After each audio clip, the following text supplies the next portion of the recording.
ഒരു പുതിയ വർഷം പിറക്കുകയും ഒരു പഴയ വർഷം വിട പറയുകയും ചെയ്യുമ്പോൾ അത് ആലോചനകളുടേതാകണം, ചിന്തകളുടേതാകണം, മറിച്ച് ആഘോഷങ്ങളുടേതല്ല.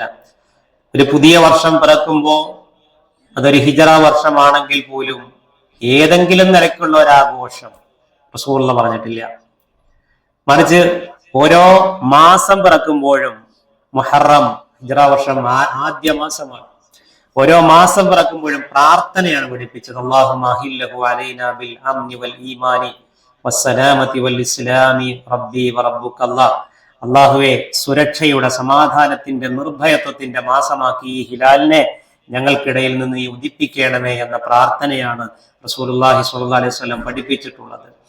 അത് ഓരോ പുതിയ മാസം പിറക്കുമ്പോഴും നമ്മളോട് ചൊല്ലാൻ പറഞ്ഞതാണ്. അതുകൊണ്ട് പുതിയ വർഷം എന്നുള്ളത് ആഘോഷത്തിൻ്റെതല്ല, ആലോചനകളുടേതാണ് എന്ന് തിരിച്ചറിയുക.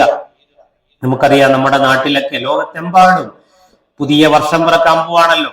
3-4 ദിവസം കഴിഞ്ഞാൽ ഒരു പുതിയ വർഷത്തേക്ക് കടക്കുമ്പോൾ ആ പുതുവർഷ രാത്രിയിൽ ആളുകൾ ഉറങ്ങാതെ ഇരുന്ന് ആഘോഷിച്ച് ആടിത്തിമിർക്കുകയാണ്. നമ്മുടെ കേരളത്തിലൊക്കെ ബീച്ച് സൈഡുകളിലേക്ക് പോയാലും ടൗണുകളിലേക്ക് പോയാലും ഒക്കെ ഈ ഒരു പുതിയ വർഷം കടന്നു വരുമ്പോൾ ആഘോഷങ്ങളുടെ വെറൈറ്റി എങ്ങനെ തീർക്കാമെന്ന് ചിന്തിക്കുന്നത്, എങ്ങനെ പുതിയ തലങ്ങളിൽ എത്തുന്ന ആഘോഷങ്ങൾ എങ്ങനെ സംഘടിപ്പിക്കാം എന്നുള്ളതാണ് ആലോചിച്ചുകൊണ്ടിരിക്കുന്നത്. അതിരുവിടുന്ന ആണും പെണ്ണും ഇടകലർന്ന്, അതുപോലെ തന്നെ മദ്യത്തിന്റെ അകമ്പടിയോടുകൂടി ഏറ്റവും കൂടുതൽ ആളുകൾ കണ്ടുപിടിക്കുന്ന ഒരു ദിവസമാണ് പുതിയ വർഷം എന്ന് പറയുന്നത്. അങ്ങനെ ശരിക്കും മതിമറന്ന് ആഘോഷിക്കുക. അതിലെല്ലാ മതസ്ഥരും ഉണ്ട്, ദീനുള്ളവരുണ്ട്, ഇല്ലാത്തവരുണ്ട്, മുസ്ലിം നാമധാരികളുണ്ട്.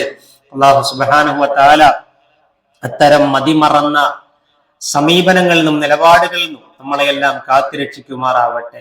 ഓരോ നിമിഷവും റബ്ബിനെ പറ്റി ആലോചിക്കാൻ, ദീനിനെ പറ്റി ചിന്തിക്കാൻ, പരലോക വിഷയത്തെ പറ്റി ചിന്തകൾ നമ്മുടെ മനസ്സിലേക്ക് കൊണ്ടുവരാൻ, അങ്ങനെ ജീവിതത്തെ ക്രമീകരിച്ച് ഏറ്റവും നല്ല ഈമാനുള്ള ഒരു മടക്കത്തിന് വേണ്ടി ഒരുങ്ങുന്ന യഥാർത്ഥ വിശ്വാസികളിൽ അല്ലാഹു സുബ്ഹാനഹു വ തആല നമ്മെല്ലാം ഉൾപ്പെടുത്തി അനുഗ്രഹിക്കുമാറാവട്ടെ.